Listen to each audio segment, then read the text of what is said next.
جسے اللہ تعالیٰ اپنی محبت دیتا ہے اسے پھر کسی چیز کی خواہش نہیں ہوتی، اور جسے وہ دنیا دیتا ہے اس کی خواہش بھوک بن جاتی ہے جو کبھی ختم نہیں ہوتی۔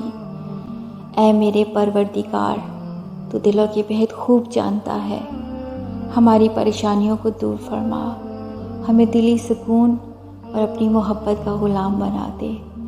اے میرے اللہ، ہمارے صغیرہ اور کبیرہ گناہوں کو معاف فرما، بے شک تو بڑا رحیم ہے۔ اے رب کائنات، اس بے تاب نفس، اس کمزور جسم پر رحم فرما، اس لیے جو تیری سورج کی تپش کو برداشت نہیں کر سکتا وہ تیری جہنم کی آگ کو کیسے برداشت کرے گا؟ جسے تیری رحمت اور پیار کی عادت ہے وہ تیری ناراضگی کا سامنا کیسے کرے گا؟